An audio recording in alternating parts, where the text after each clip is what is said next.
Vamos acompanhar agora a segunda parte da entrevista especial com o prefeito de Aparecida de Goiânia, Gustavo Mendanha. Qual foi o legado que o ex-prefeito e ex-governador Maguito Vilela deixou na sua vida? Além do meu temperamento, que já é muito parecido com o temperamento do Maguito, eu sempre tive o Maguito como um conselheiro. E é interessante dizer que quando alguns até diziam isso, querendo colocar como uma forma pejorativa ou negativa, mas acabou sendo forte para me ganhar a primeira eleição, né? Mas dizer que o Maguito mandaria em mim, que o Maguito ia manter, né?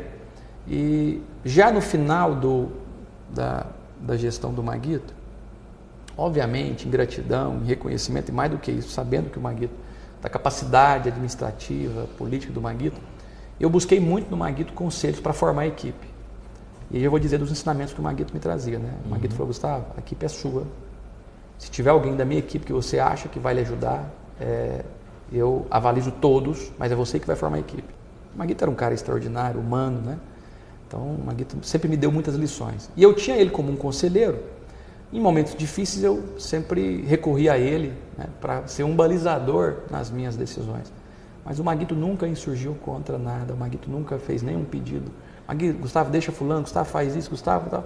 Então, ele era muito pragmático nas suas ações, mas ao mesmo tempo muito lúcido, muito equilibrado.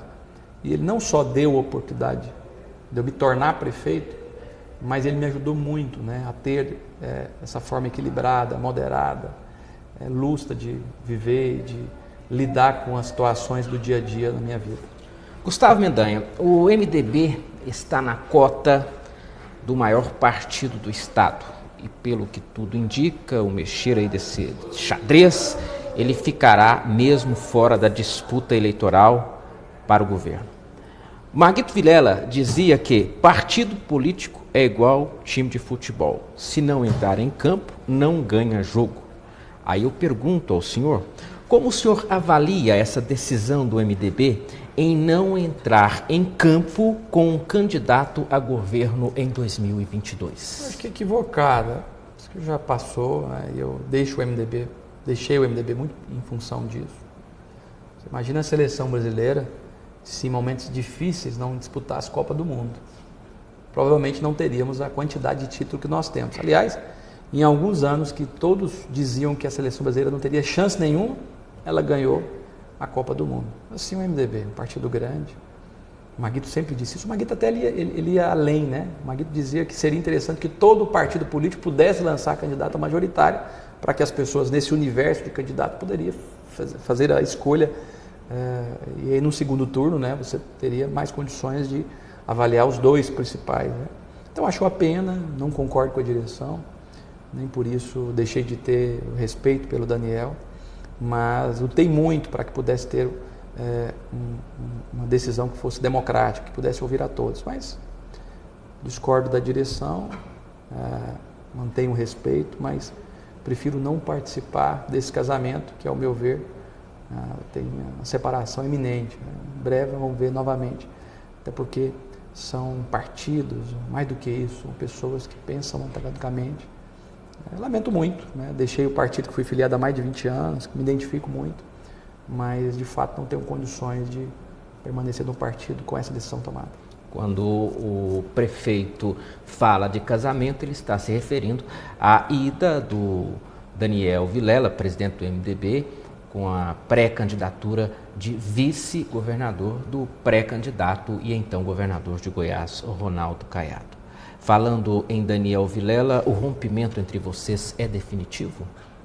Olha, político sim, nesse momento, nessas eleições, não há de que ter mais conversa. Agora em política, na vida, eu acho que a cada momento é um momento. Eu tenho muita tranquilidade para dizer que no futuro poderemos sim estar juntos novamente. Da minha parte, eu tenho muita maturidade para entender a decisão que ele tomou em querer caminhar com o atual governo, mas, obviamente, não concordando, eu me distancio do partido e, eu diria, até pessoalmente dele nesse momento, né? Futuro, tem nada que atrapalha nós estarmos juntos novamente. Prefeito, existe aí uma teoria de que o Gustavo saindo do MDB, ele perde palanque no interior. O senhor está sendo bem recebido nas suas viagens? Como é que está sendo aí Gustavo Mendanha sem MDB? Olha, É interessante. A classe política, obviamente, sabe qual é o meu partido, ou sabe qual partido eu fui filiado por muitos anos, mas o povo, em geral, não sabe que eu sou do MDB, não conhece muito sobre a minha vida. Acho que tem uma coisa ou duas coisas que são referenciais para as pessoas me conhecerem. Primeiro, é a minha votação. Eu tive uma votação recorde no país nessas eleições, a maior votação proporcional de um prefeito no país. E, obviamente, isso chama atenção, não só da classe política, mas daqueles que não são políticos. Mas a maioria das pessoas não sabem, ou não sabiam, quando chegam, muitas vezes a gente conversa um pouco, eu falo que fui do MDB, mas não sabiam que eu era do MDB, a não ser a classe política.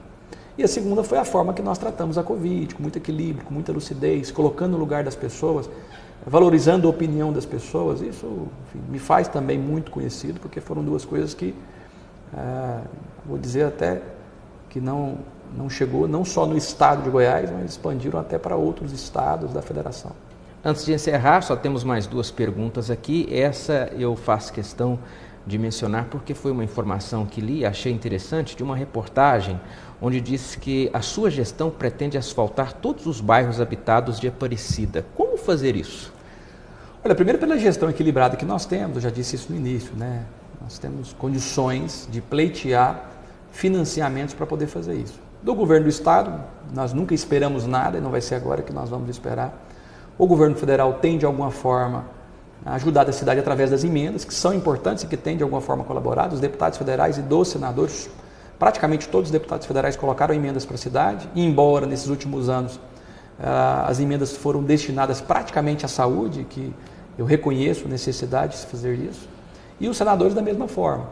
O que nós estamos buscando, e praticamente esperando apenas uma aprovação do Senado Federal, é a liberação para que nós possamos contratar empréstimos de um banco que pertence aos BRICS, da ordem de 600 milhões de reais, que seriam suficientes para asfaltar todas as ruas habitadas da cidade de Aparecida. Já aprovamos na Câmara Municipal, já aprovamos dentro do Ministério da Economia, no COFIEX, e agora restando a aprovação no Senado. Existe um decreto presidencial, acho que por conta do momento que suspendeu por um período, e até dizer para as pessoas entenderem o porquê disso, porque como é um recurso internacional, o Brasil, a federação, a União, ela é fiadora dos municípios. Então a gente depende do governo federal para poder celebrar esses convênios. Então estamos esperando novamente o presidente liberar, a partir daí, aprovado pelo Senado, nós temos condições de poder asfaltar todas as ruas habitadas, um sonho de Maguito, acho que quase de todos os prefeitos que passaram na cidade e que pode ser concretizado nessa gestão. Asfalto, com certeza, é melhoria de vida para todo mundo, né? Gustavo Mendanha, pergunta final. Se o senhor fosse eleito amanhã governador de Goiás, o que mudaria? Qual seria a sua primeira decisão? Primeira decisão, se eu for candidato eleito? Bom, eu acho que uma coisa eu poderia dizer, que eu trataria as pessoas diferente. Eu acho que o que mais me assusta hoje, nesse governo, é a forma de perseguir os seus adversários, é a forma de tratar as pessoas mais simples e humildes. Eu acho que o que nós precisamos de fazer, além de obras, além de tudo aquilo que é importante para um Estado, é humanizar a forma de se relacionar com as pessoas. Uma coisa poderiam ter certeza, faria um governo mais humano. Muito obrigado pela entrevista, Gustavo Mendanha, prefeito de Aparecida. Eu agradeço, Cristiano, essa oportunidade e, claro, aproveitar aqui o ensejo, a véspera já do final de ano, Natal, desejar aqui um Feliz Natal, um próspero Ano Novo, com saúde, com paz, com alegria e que possamos ser melhores. Eu espero que a pandemia possa ter nos dado aí um grande ensinamento, valorizar os pequenos momentos em família, com amigos, valorizar tudo isso que nós temos. Deus abençoe a todos. Ok, muito obrigado. Voltamos em breve com mais uma entrevista aqui no 24 Horas e na TV 10. Grande abraço e até a próxima.